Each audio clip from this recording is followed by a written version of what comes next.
Good. I like that. All Very right. nice. My wife just showed up and she's not wearing a race shirt. Just kind of looking at me weird. All right. Well, hi guys. Hope everyone is doing well.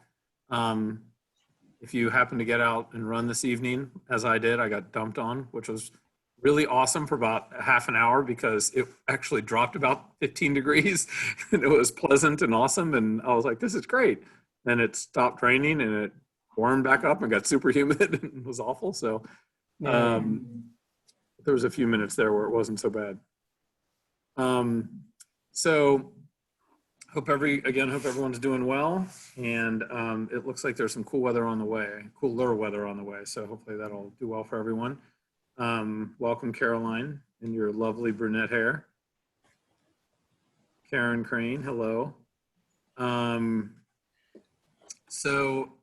Tonight, Eric Oliver, who is there with the helicopter on his head, is going to talk a bit about strength training and about the role it plays in your training and your racing. And also, if you guys have any questions at all, and it's appropriate, you're welcome to interrupt and ask as we're going along. You can, quote, raise your hand on Zoom if you have a question, and I'll kind of moderate and bring things up if it comes up. Also, you should see over somewhere on your screen, you should now see a chat session open as well. If you have any questions that you would like to ask, but you don't feel like interrupting, you're welcome to type the questions over in the chat box and we can get to them after Eric's done speaking. We'll have plenty of time for questions at the end. So without further ado, I present to you the world famous and the one and only Eric Oliver. Well, that's not true. Apparently there's another Eric Oliver here in the city. I've never met him, but he exists. Yeah. Wonder if he's better than you. Sorry. I'm going to share a screen. So I just hit the share screen button. Yep, let me make sure I've got it set for you to do so. Hold on. You should be able to go. Yep. All right. Host disabled attendee screen sharing. You disabled me. That's weird. Hold on a second. Who can share? There we go. Try it again. All right, cool. Sorry about that.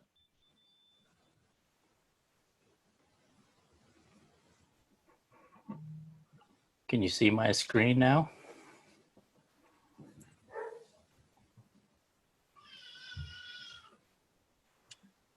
Are we visible here? Yep. Okay, cool. All right, so I'm going to go over, just like Rick introduced, some basic thoughts on how we approach advanced strength training for runners and walkers. I mean, everything we discuss here can be applied for those of you who are walk racers as well.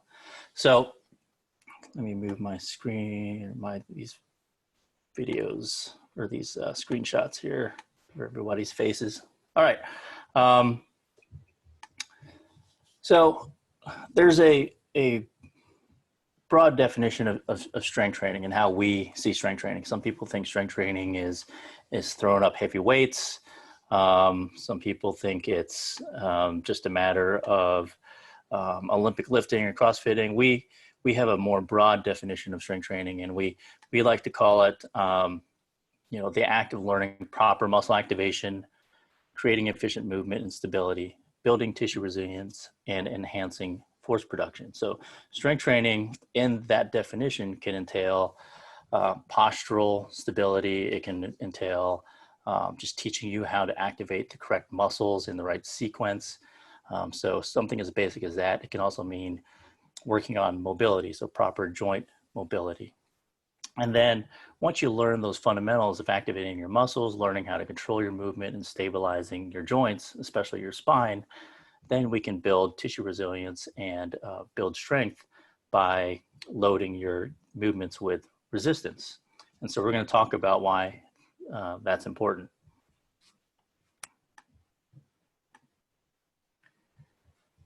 All right, but before we talk about that, let's talk about some common reasons runners don't strength train. And we've heard these as the more common reasons. And first one is they don't have time, which is a valid reason. And we're all busy with training for our races and then our daily lives of work and family. Runners will, they're afraid that strength training will bulk them up, and the heavier they are, the harder it is to run, which in itself is true. The more mass you carry, the more strenuous running will be.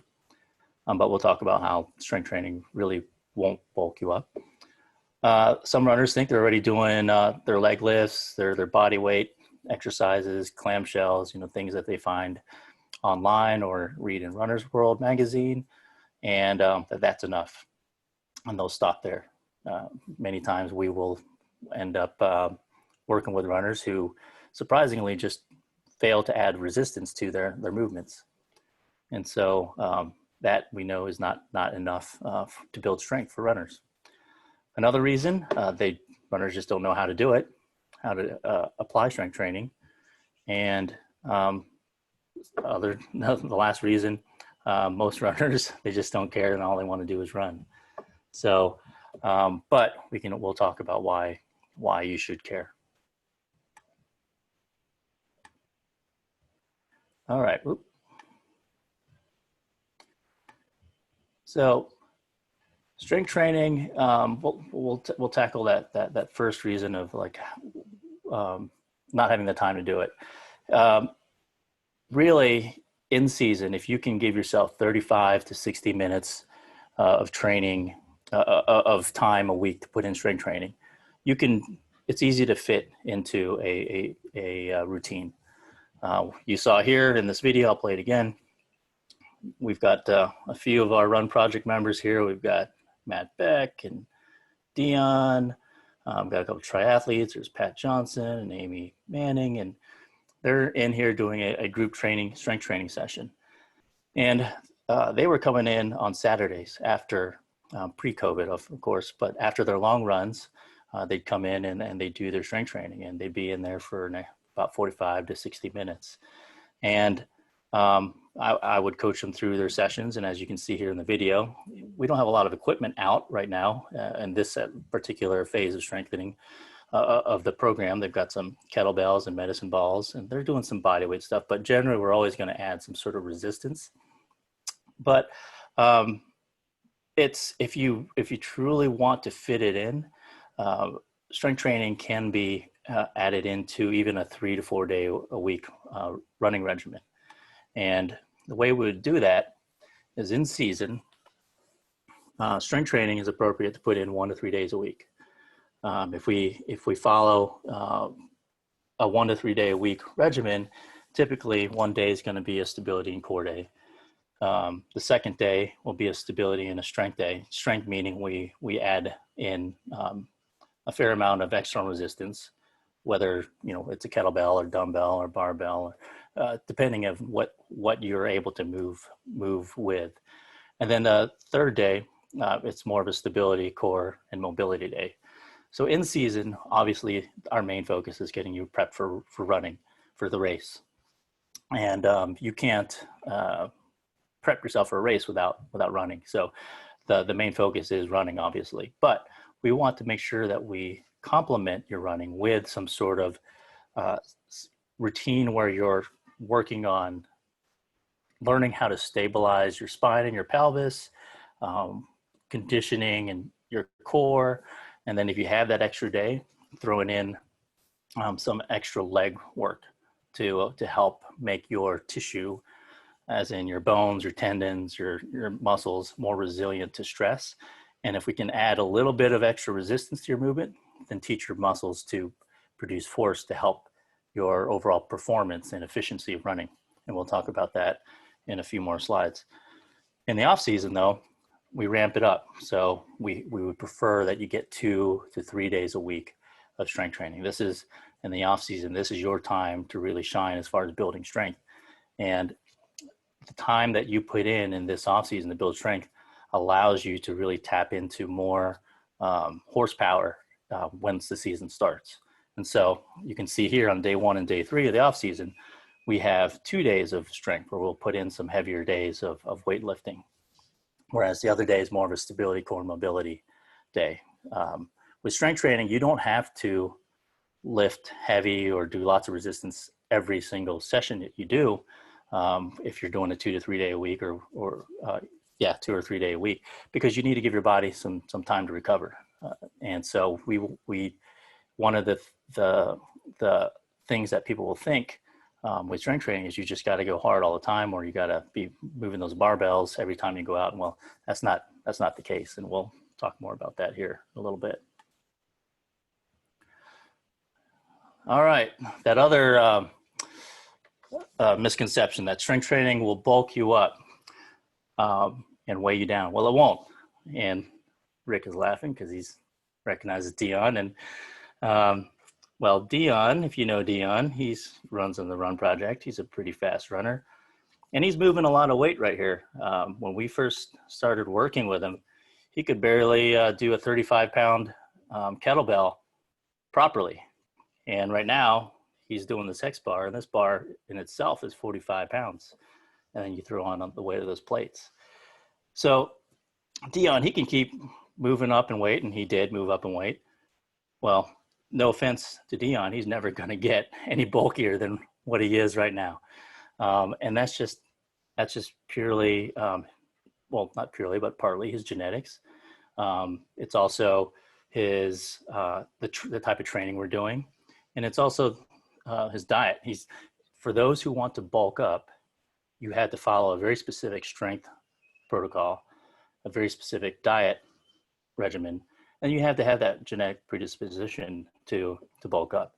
If you don't have that third thing, you're just not going to bulk up. You're not going to develop a ton of muscle mass if you're in your genetics. You're not designed to do that. And so most runners are generally in that camp where they're just not going to bulk up.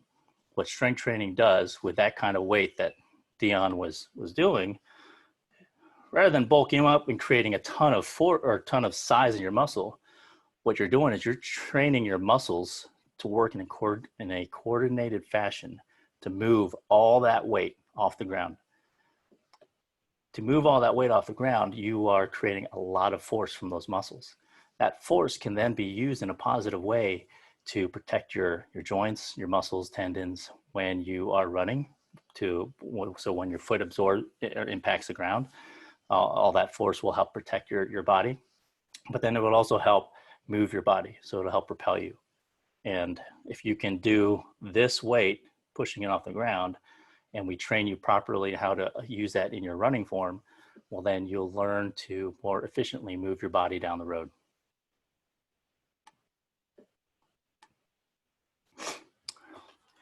So as we can tell, strength training is more than just using body weight. Now, in the beginning, if you were following any of that team builder strength workout stuff that we were putting out, a lot of it was body weight and some flight resistance. And that was intended to teach people how to just move their body through space in a very specific way. So you've got to learn how to move before you can start adding weight. Again, Amy here in this video, she didn't start off this way. She's been working with us for before she moved, 2.5 years or so. And she had to earn the right to be able to step into this hex bar. Now, that doesn't mean you're not going to get the benefits of strength training if you're not using this. You can still learn to move mass, and it would be in a kettlebell kind of fashion or some other kind of fashion to teach your muscles to, again, create that force so that you can learn to absorb impact better and then propel yourself down the road. Many runners, I'll say, believe that just body weight and high rep type exercises are enough because runners, all they do is run and it's their body weight, and they run a lot of steps. So they think high repetitions, and that when you're truly working on strength training, you're trying to build strength. And the only way to build strength is to provide overload to the tissue so that your body can adapt. And so we have to add resistance in a true strength and conditioning program.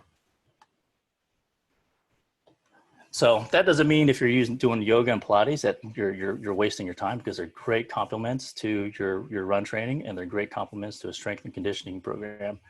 But time and time again, we do hear of people who come in and they wonder why they're hurt, because they do a lot of yoga and Pilates, or they do a lot of Orange Theory, and a lot of those kind of HIIT stuff, unless you're doing like CrossFit type style of HIIT training, you're not using enough resistance. That's more high metabolic kind of training. So you're getting your heart rate up, and you're burning a lot of calories, and you're not moving a lot of weight. So you're just not going to get stronger.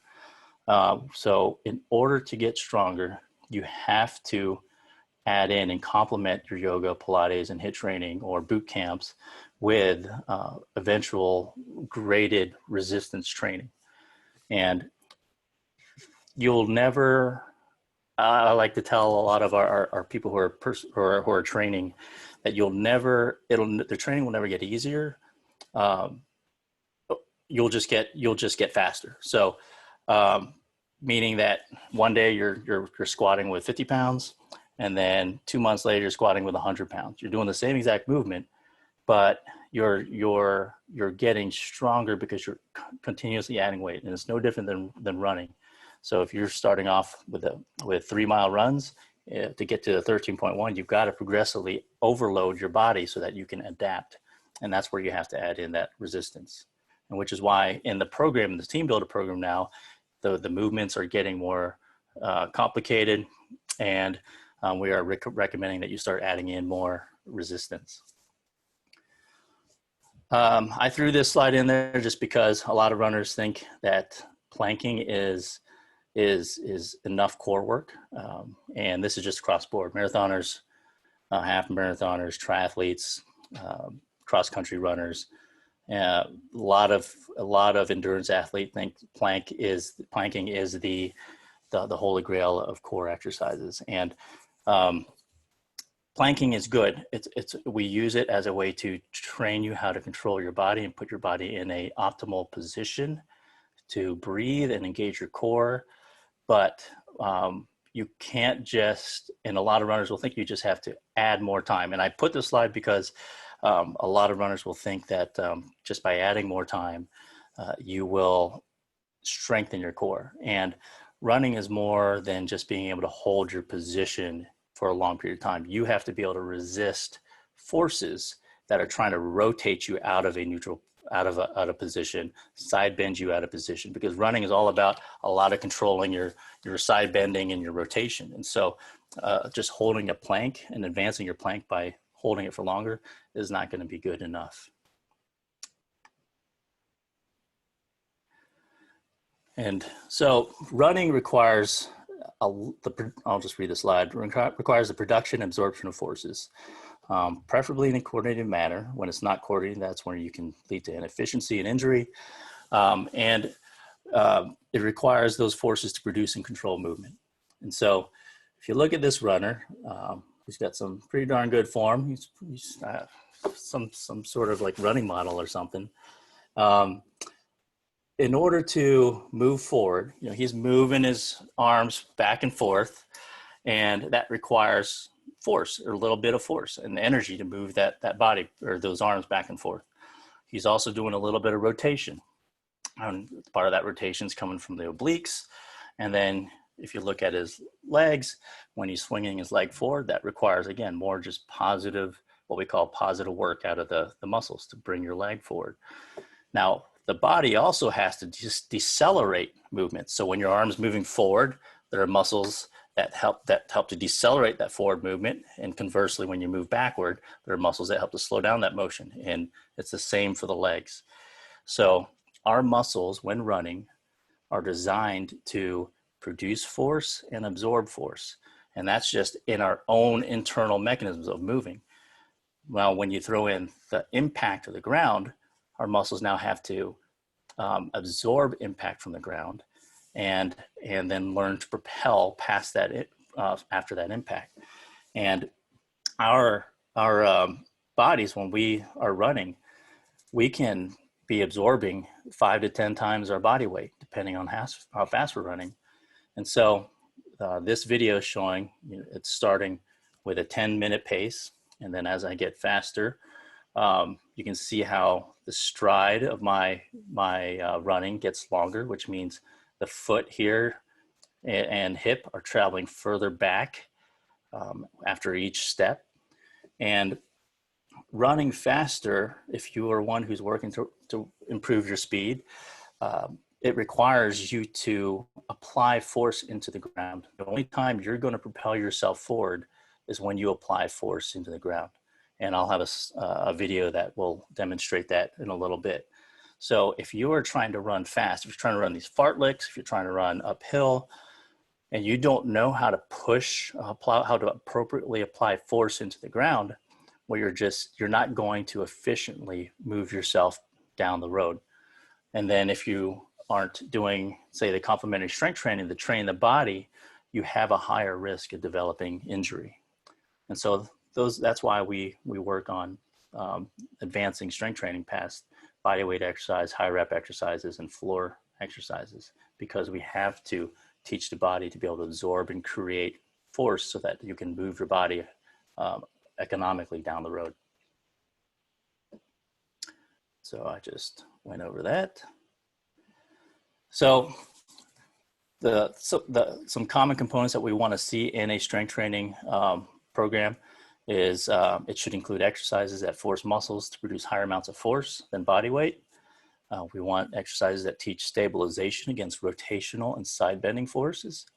And then we want exercises that develop balance and single leg stability. Running is a single-legged activity all the way through and through if you're doing it correctly.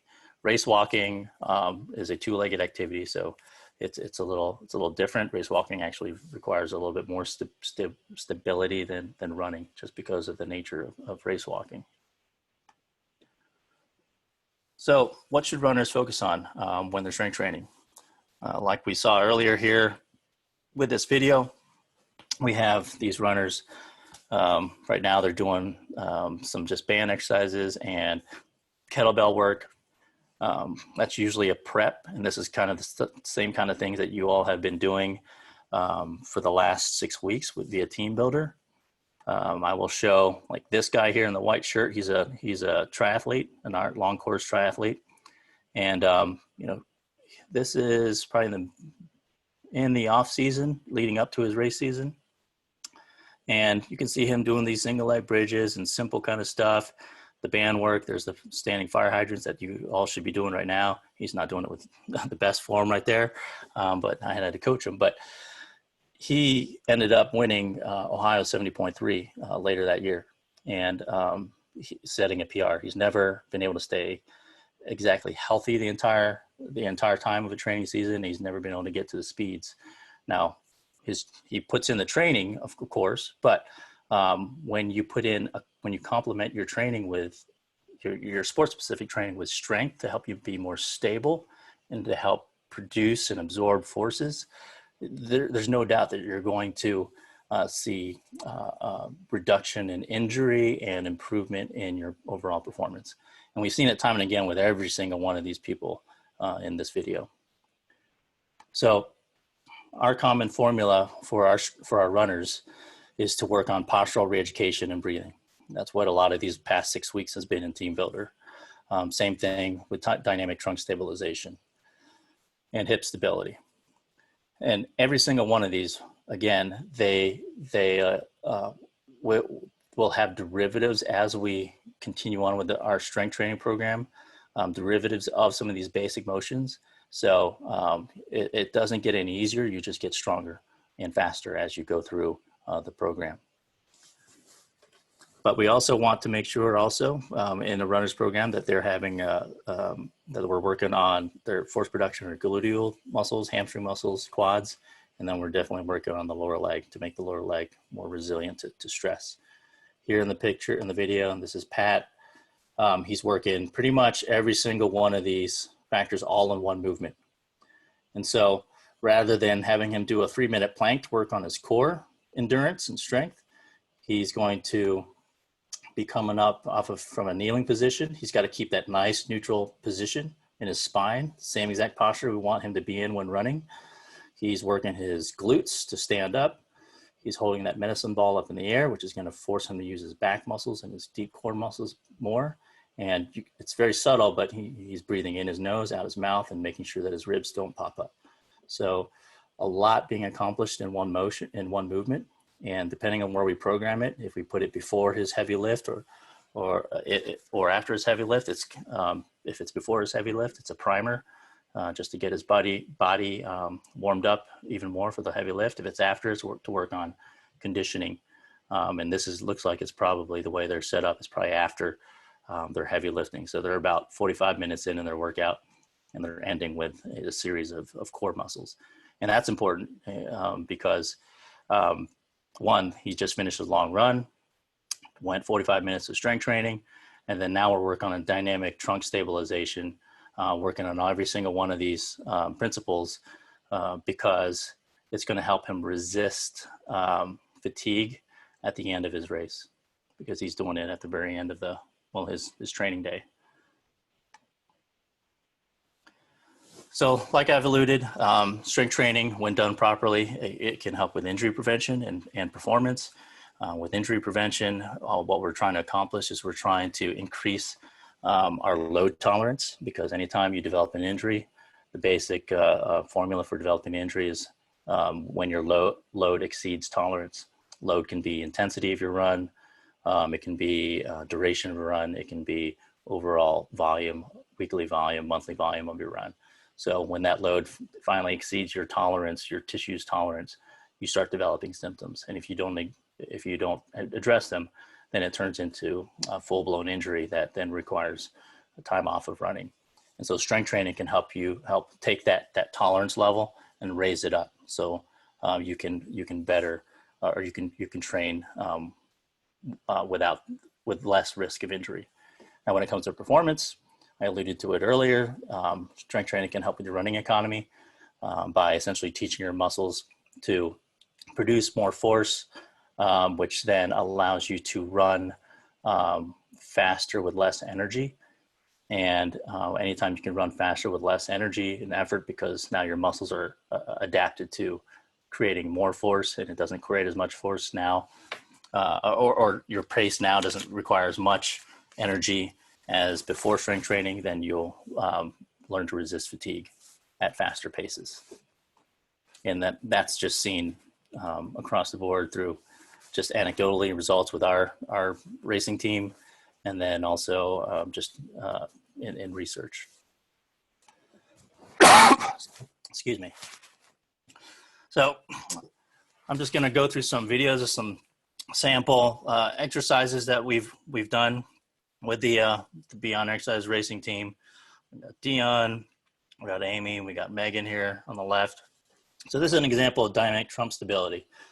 So again, instead of a 3-minute plank, which should focus on keeping a tight core, neutral spine, and then controlling excessive body sway, we are, instead of that 3-minute plank, we're making them move in a plank position, which is what they're doing right here. So they're doing a body saw right here.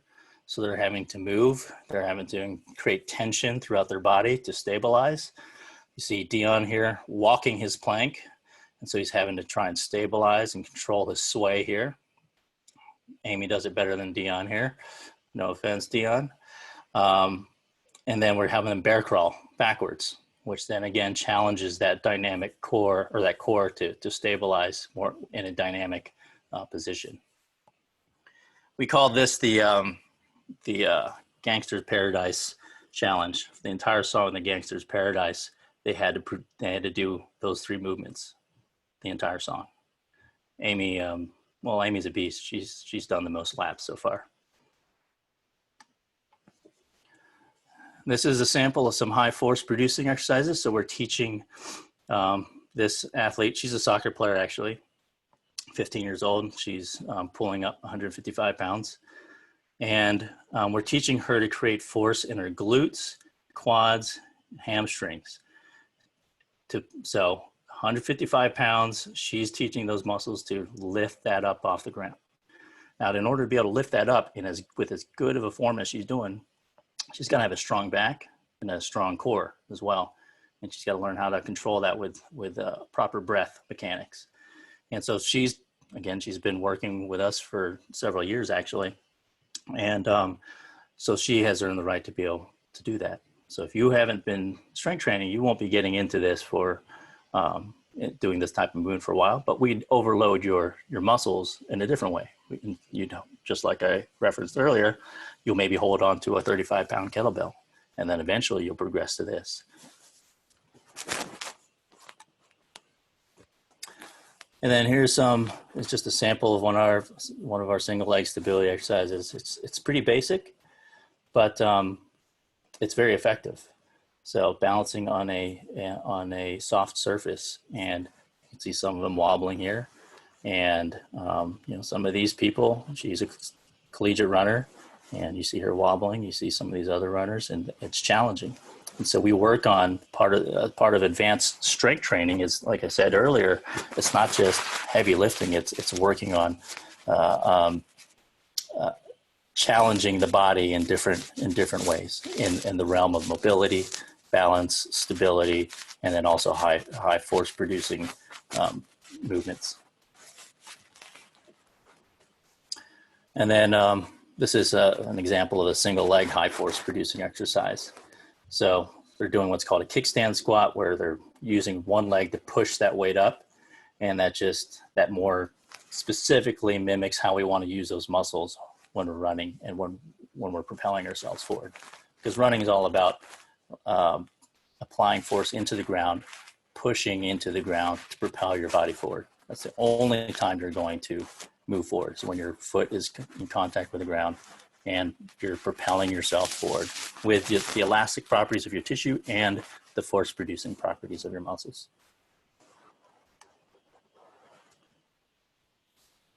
So this is going to illustrate that force producing effect on running stride. So I'll just play it.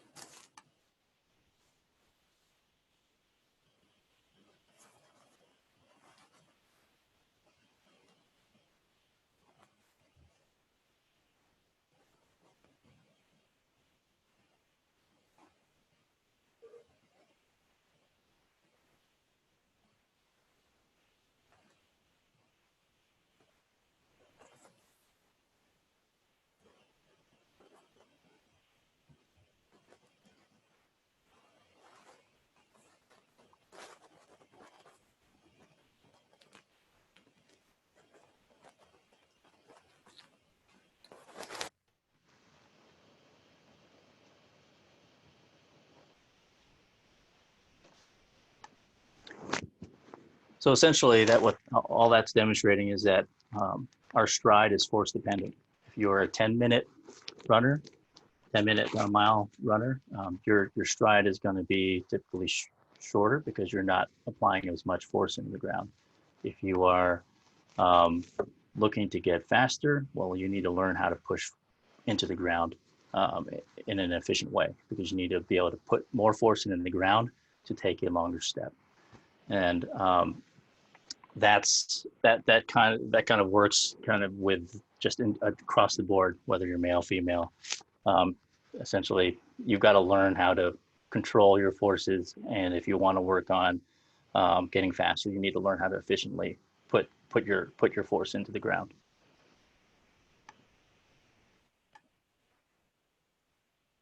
So that's it for my slides. I don't know, and no one had any questions, I guess.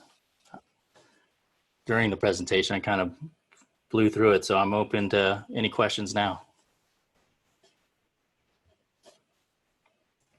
Yeah, I have one. So I think one thing that's kept me from really fully adopting strength training was it always seemed to be very taxing to me. But clearly you're able to develop a program where you can do a lot of the strength work after a long run day, which a long run itself is already very taxing. So I guess my question is, how do you ensure you're getting enough recovery in a way that doesn't compromise your runs, especially in season when you have a long run plus maybe 1 to 2 workouts during the week? Yeah. So I have a general rule, and it's unfortunately not one that everyone can follow just because lives are busy. And the general rule for me is to keep your hard days hard and your easy days easy. And so to ensure that you have enough recovery, your hard days, which in the Run Project world is Tuesdays and Saturdays. So it's your high quality runs, whether it's long mileage or it's higher intensity. Ideally, that's where you want to put your strength training. You want to put it after those runs, which is why after those long runs, we had the racing team come in and do their strength training. That way, you don't deny yourself a recovery day. Now, not everybody can do that. It's very difficult, obviously, on a Tuesday night to do your strength training after your runs because we all live busy lives, normal lives. We're not professional athletes where we can train in the middle of the day and go into the gym later in the afternoon. And so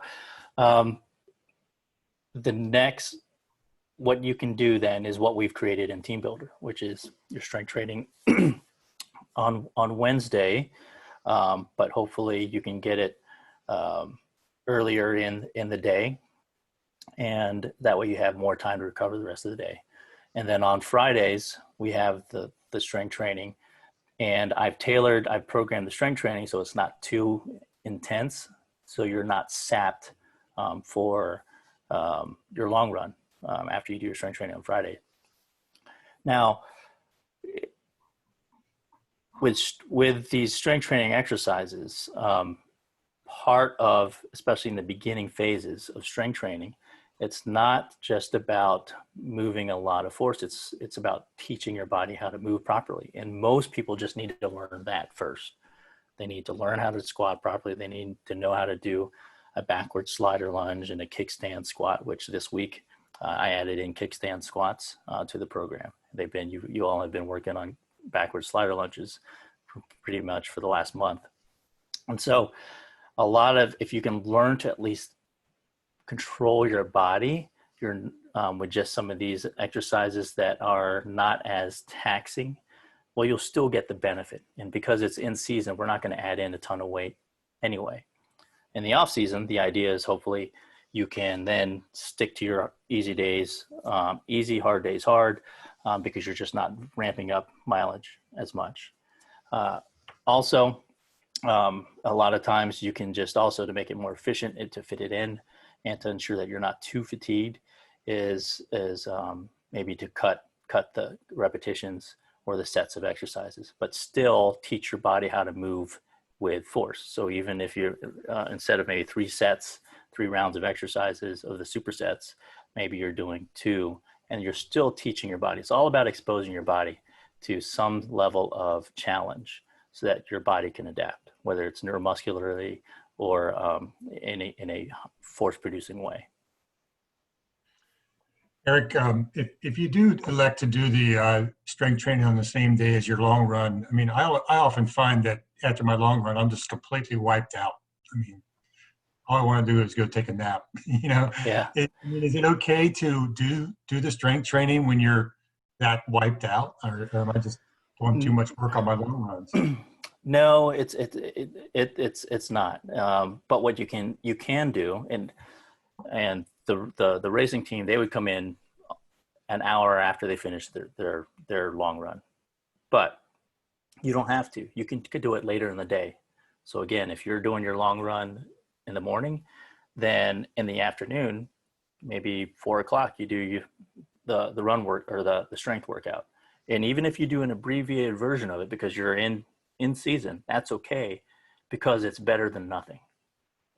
Learning how to do a single leg squat or a backward slider lunge and learning to tap into your glute and hamstring muscles, even if it's just a little bit, it's still better than nothing.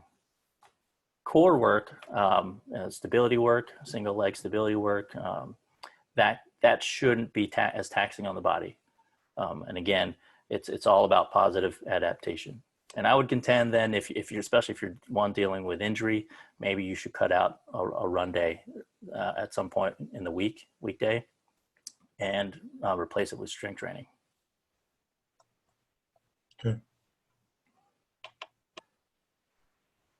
You could also, Paul, if you're still feeling tired and if you're feeling really wiped out, and then you go take a break, and then you come back and try it in the afternoon, and you still can't, and you're not doing and you're just not able to produce the motions in a safe way, then don't force yourself. Do it the next day. Yeah, do it the next day. Again, it's better than nothing. And I don't have you guys doing any heavy work anyway, so it's not going to negate performance on your next quality workout. Gotcha. Thanks. Paul, to sort of piggyback on what Eric said, and I think it's, we're all, and it was even in one of the slides, we're all sort of predisposed to basically pile on mileage, right? Like our thing is like, how many miles did I run this week? And we have run streaks and we do all this stuff. And, I ran X number of miles this week and I ran X number of miles this month and blah, blah, blah, blah, blah. And then of course, when Garmin went down this week, everybody caved in because they thought it's like, it didn't count. Where are all my miles going to go? Lo and behold, obviously they're still there because they're in your watch. Your watch didn't go down, just Garmin's website and Connect. So, the interesting thing here is, and you would think coming from me, I'd be like, definitely get your miles in. I'm actually going to say the opposite, which is, as Eric alluded to as well, if your form is going to suffer doing strength training because your body is exhausted, there's very little to be gained from doing poor strength training, right? The same holds true.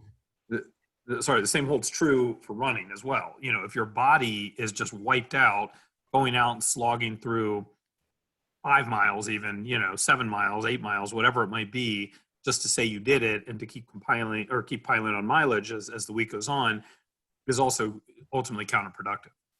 One, it can lead to injury. Two, just flat out overtraining and exhaustion. And to Eric's point, if you can replace that with something that is ultimately more productive to your training, because your training is a much bigger picture. It's not like your weekly mileage, right? It's not just that. So often, I think we all fall into habits. I mean, I'm the same. So I'm not pointing a finger at you or anybody else here for that matter. But it's a habit we all do, right? So when we're exhausted, we just keep going. So. Yeah. And strength training, it's, again, most runners really don't want to do it. They just don't. But I think once you get into a habit of doing it, and if you're just doing 2 or 3 of the exercises that we're showing you on Team Builder, again, it's better than nothing. And then it turns into a positive habit in which you can layer on more exercises onto when you're ready. But it's better than just lying on the ground and doing some leg lifts without any resistance and doing some 3-minute planks. I don't think I've ever done a 3-minute plank, so I'm not worried about that. Well, Paul only does 17-minute planks. He just sits at home and planks and holds a beer in one hand while he's planking and watches a sitcom.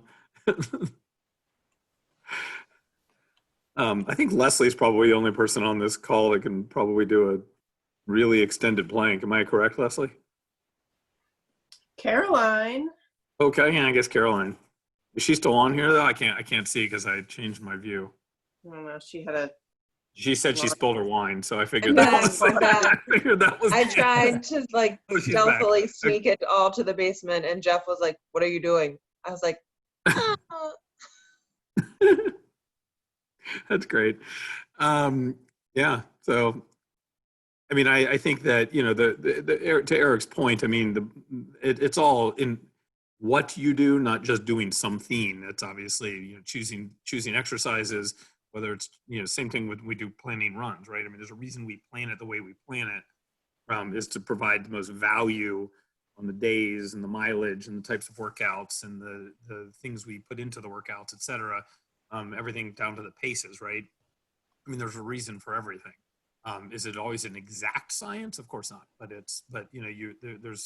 there's reasoning behind it, and if you apply that reasoning across the board, including strength training, obviously your overall training benefits from it. Yeah. I think for me, it's very important, and Eric mentioned that keep your hard days hard and your easy days easy. And that's hard for me to do because I am a run streaker, and I feel like I have a certain thing that I want to do every single day. And it's hard for me to go 13-minute miles on a slow day. I mean, on a rest day, which I know I should be doing that, but I don't. I go too fast on my rest days.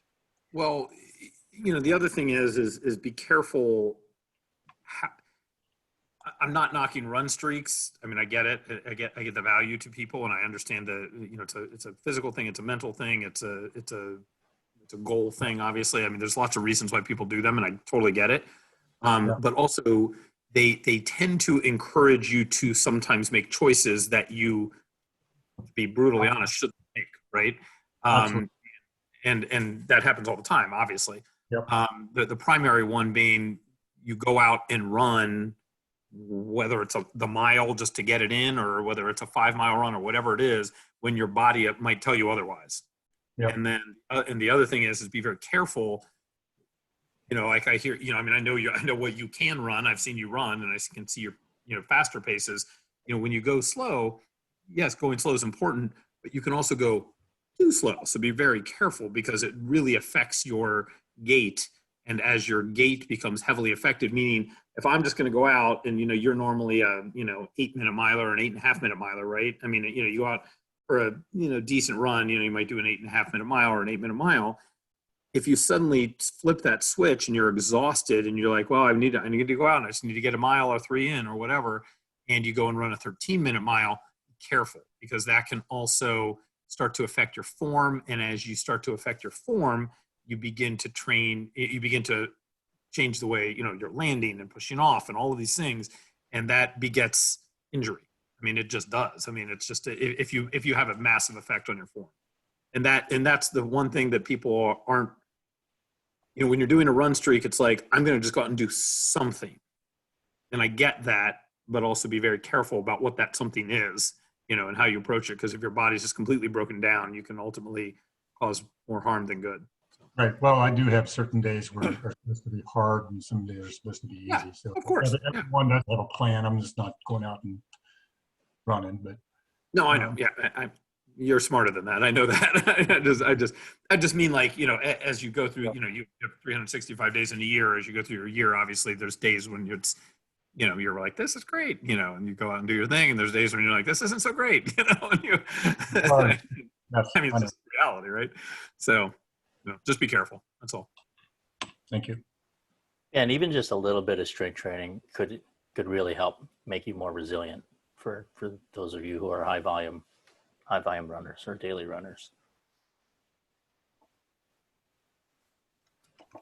Any other questions, comments about this presentation or Team Builder, what we've got going on in the programming? Yeah, I want to bring that up because this is a great time to ask. For those of you who have been using Team Builder in the first 6 weeks of the season, one, if you've been using it and you have specific questions or you have concept questions, Eric is the guy to ask for sure. Eric does the programming on the strength side, so all of that is coming from him. And then for those of you who haven't been using it and might be going like, what the hell are they talking about right now? I highly recommend you do use it. And same thing would hold true here. Maybe you have some questions, or maybe you've been hesitant to use it, and it's a great time to ask Eric some questions about maybe like, I'm nervous, or I don't feel right about it, or I'm not sure when I read it, I don't understand things or whatever. This is a good time to ask that. So for those of you who are using it, you'll notice there are 4 strength training days. There are two days that are working on legs and some core stability, and there are 2 days that are working on mostly just core stability. And as you recall, I said 1 to 3 days of strength training. So we put the 4 in, and they're exact same. Wednesday, Friday are exact same workout, and Tuesday and Thursday are the exact same workout. So the expectation is not people aren't going to do all 4 days, obviously. The expectation is maybe do 1 or 2, or hopefully maybe 3 of those days. If you're doing 3 of those days, you should do the one of the leg days and two the core days, because then that'll allow you to save your legs a little bit more for the running as well.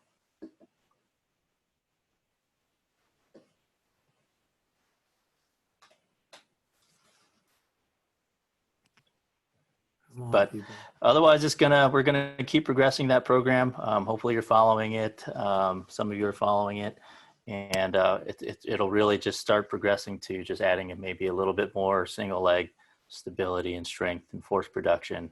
We won't be coaching people to do any of these barbell stuff or hex bar stuff via Team Builder. A lot of that advanced strength training and then the programming that goes along with it is more reserved for our personal training.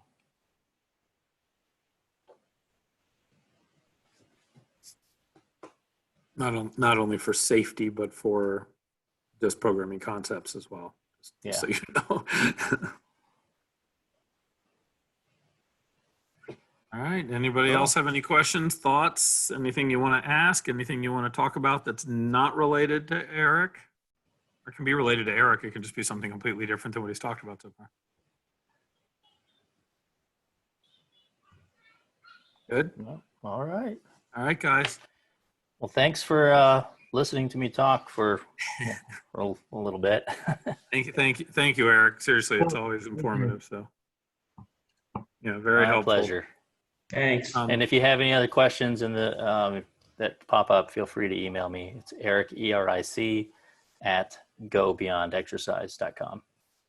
I feel like you get the easy, good email address. I wonder why you got the good one.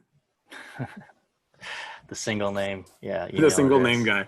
You always know the people who were involved at the beginning because they got the single name one. Yeah, there are only 3 of those now left in the company. I know. It's just funny. 3 of those single name email addresses. It's like Bill at Microsoft.com. Yeah. Sorry. All right. Well, good night, everybody. Guys. Well, everyone have a great training. week. Yep. Thank you, Eric, again. Appreciate it. Hope everyone has a great week. We'll talk to you next week. Thank you. All right, Take care, guys. Bye, everybody. So